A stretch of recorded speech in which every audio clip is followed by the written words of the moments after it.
After playing Marvel Rivals closed alpha test for around 22 hours, I realized I had missed the Marvel games, which made me feel like a superhero.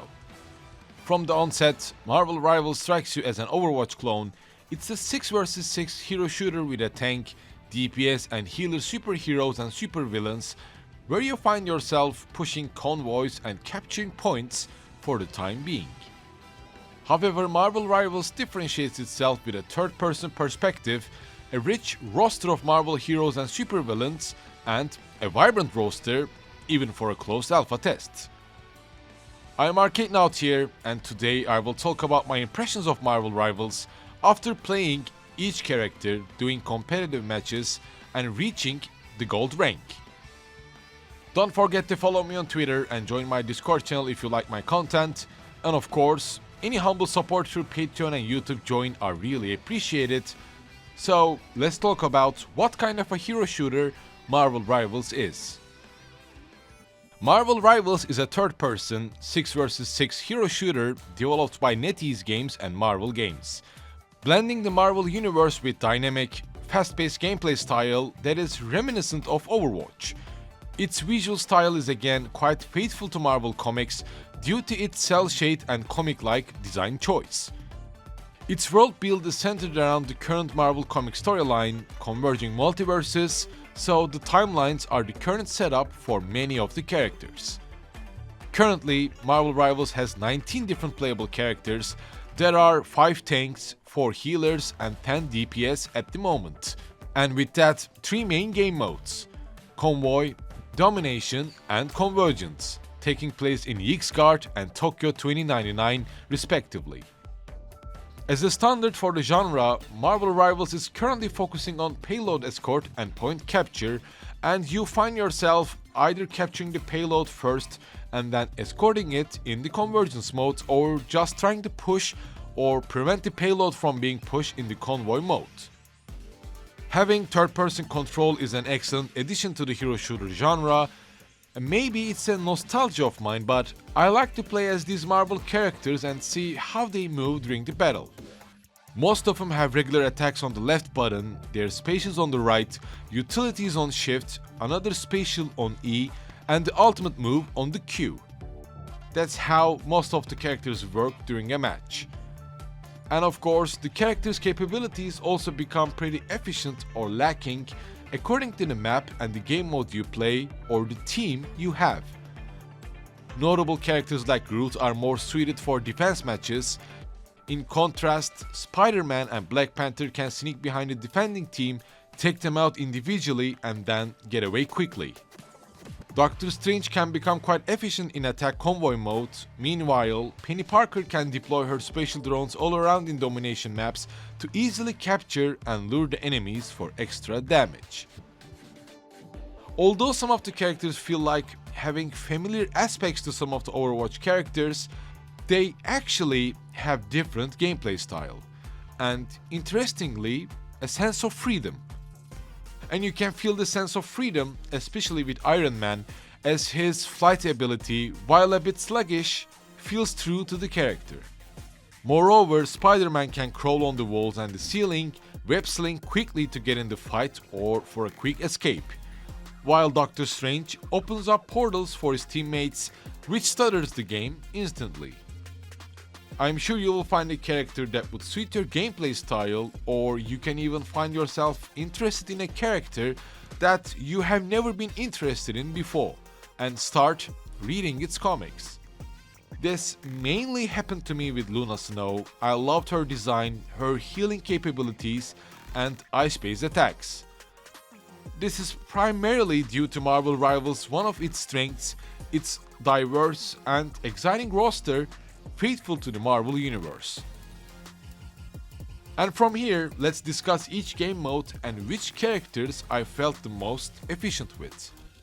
Convoy mode in Marvel Rivals is a unique take on the classic payload escort mission. Set in Yixguard, you either try to destroy Loki's Yggdrasil tapping device by escorting the payloads, or prevent another team from escorting it. The excitement ramps up when you discover that you can reveal the walls or ceilings that can be destroyed with attacks and spatials by pressing the B button. This feature of destructible environment adds a thrilling and a unique twist to Marvel Rivals, making every match a dynamic and unpredictable experience. It's impressive to see walls and gates falling when a character makes his ultimate move. It also enables deeper, strategic gameplay. You can quickly destroy some of the walls to create a new path to put pressure on your opponent or surprise them by doing the same.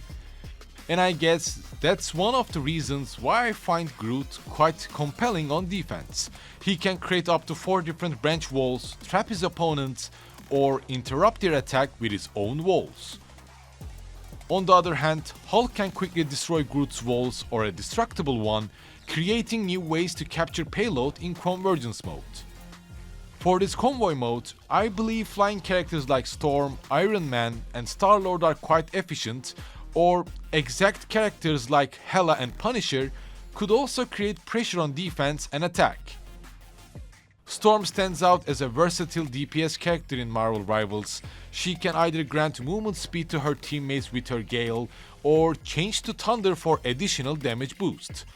But her ability to fly, as well as her regular attack and special moves, are pretty efficient in long range as well, which makes her quite effective if no character like the Punisher or Rocket Raccoon puts pressure on her. Storm's ultimate move is basically like a hurricane, unleashes a massive storm that damages and disorients enemies, making it a game changer in teamfights similar to Scarlet Witch's ultimate.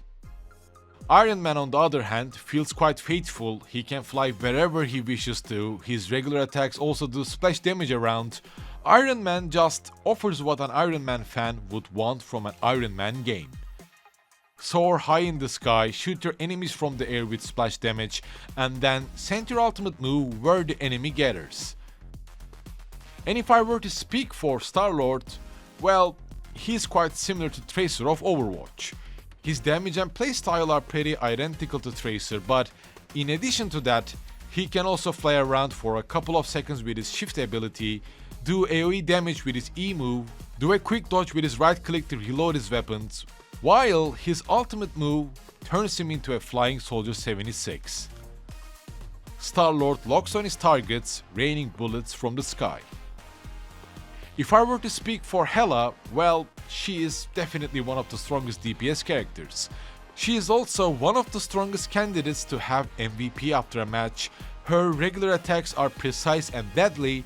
She can stun her enemies and rain deadly ravens from the air with her ultimate move. She is absolutely one of the most robust DPS of Marvel Rivals during the closed alpha test. Now, let's talk about the Domination mode and which characters are efficient in that game mode. Domination requires teams to capture and hold specific points on the map. Each map is based on best of 3, so the team that wins 2 of the matches leaves with a win. This game mode also occurs in Xgard. Players try to capture Odin's Archives, the Throne Room or Bifrost Garden. This mode emphasizes map control and coordinated team play. Tank characters like Peni Parker excel here with her spider drones providing excellent area control. Meanwhile, Luna Snow offers healing and crowd control with her ice abilities.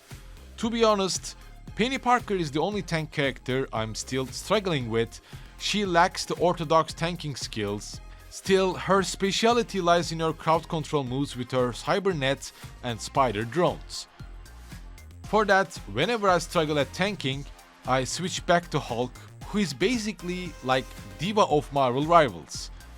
You start your match as Bruce Banner and switch to Hulk with his ultimate ability to earn his tanking moves. Hulk embodies the quintessential tank in Marvel Rivals. With abilities designed to absorb damage, grant shield around his teammates and disrupt enemy formations. His ultimate move is briefly turning into Monster Hulk, making Hulk a hybrid character between Diva and Winston of Overwatch. However, here I would like to also talk about my favorite support character. Luna Snow is also pretty effective in Domination mode. Luna Snow can deal damage as well as heal her teammates with her regular attacks. She can freeze her enemies for crowd control. Meanwhile, her ultimate move can heal her teammates, also grant a damage boost depending on what her team needs. That is basically quite similar to Lucio of Overwatch. Simply put, all 4 support characters of Marvel Rivals are efficient and fun to play, and more importantly, varied from each other. Loki's support abilities revolve around deception and control. His illusions create decoys that distract enemies and then use the copies of himself to confuse his enemies and to increase his healing and DPS.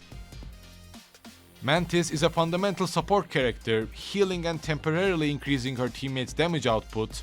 She can also put her enemies to sleep with her shift ability and then provide excessive healing to her teammates with her ultimate move. Our last support character, Raccoon, combines support and offensive capabilities. He can heal by sending bouncing heal orbs around, can shoot with his rifle to create pressure, summon a device that can revive his teammates while creating armor for everyone to pick up. And Raccoon can also get on Groot to form a synergy, increasing Groot's maximum health. This team composition, or team synergy so to say, this synergy mechanic might be one of the vital game mechanics of Marvel Rivals. Scarlet Witch forms a synergy with her father Magneto to grant him a better version of his greatsword, increasing the weapon's damage and range as well. Hulk forms a synergy both with Iron Man and Doctor Strange, granting them gamma abilities, increasing their damage and health. Luna Snow with Namor grants ice-based lance attacks for Namor, or Loki with Hela granting both passive attributes to benefit. Although it's just my expectation at this point, I really would like to see 6 characters of X-Men forming a team, unlocking attributes or special moves that would benefit the whole squad. And well, before reaching a closure, let's talk about the Convergence game mode. Convergence mode combines elements of both payload and domination modes. First, the attacking team tries to capture the payload and then escorts it to the enemy base. This Convergence mode occurs in the Tokyo 2099 map, consisting of destructible walls and many places to flank the enemy team, demanding strategic planning and adaptable gameplay. Characters like Doctor Strange with his portal abilities can offer unique tactical advantages, allowing teammates to quickly reposition or surprise the enemy. Meanwhile, characters like Spider-Man and Black Panther can flank the enemy team and disrupt their formation. However, there is also one melee DPS character that I really want to talk about, and one of my favorites, Magic. And Magic's tools are pretty simple. She can enter and exit a portal of limbo to confuse her enemies, enabling her to make a swing attack with her greatsword or summon a tiny demon from the limbo to deal damage. Her E ability is a rising hit that makes Magic rush forward, as her ultimate move makes her turn into Darkchild, granting additional damage to deal her enemies. Magic's capability to deal damage to multiple enemies while confusing them with her teleport-based moves makes her quite efficient. And I believe there are still few characters that I forgot to mention, like Magneto is a range damage dealing tank with summonable shield that absorbs the projectiles that he can convert into special range attacks. Punisher is your run and gun character with precise aim and a turret he can summon to pressure his enemies. And Namor can summon the underworld creatures to push further. At the same time, he strikes from afar with his trident. And as you see, Marvel Rivals captures the spirit of Marvel Universe, whether it be the character designs, maps, or even the costumes you can acquire through the Battle Pass or in-game shop, as they are all faithful to the comics and the Marvel feel.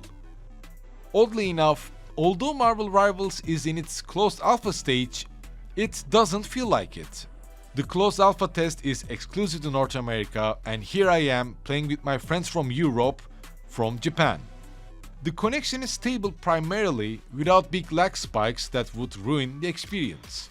As the developers plan to release Marvel Rivals around the third quarter of 2025, well, all I can say is, Marvel Rivals already feels pretty completed and ready for its beta. Or as it should be, released later this year. And after spending a significant amount of time with Marvel Rivals closed alpha test, it's clear that the game has immense potential.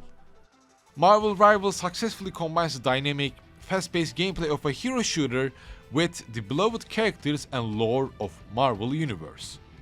However, the game's success will ultimately depend on how it handles the future roster, how they handle the upcoming updates, maps, and of course, monetization, while maintaining the balance. However, its blend of familiar gameplay mechanics with rich Marvel universe offers something unique for Marvel fans and hero shooter enthusiasts. As the game progresses towards its full release, I plan to make more Marvel Rivals content in the future, so stay tuned for more updates and follow me on Twitter and join my Discord channel for the latest news and discussions.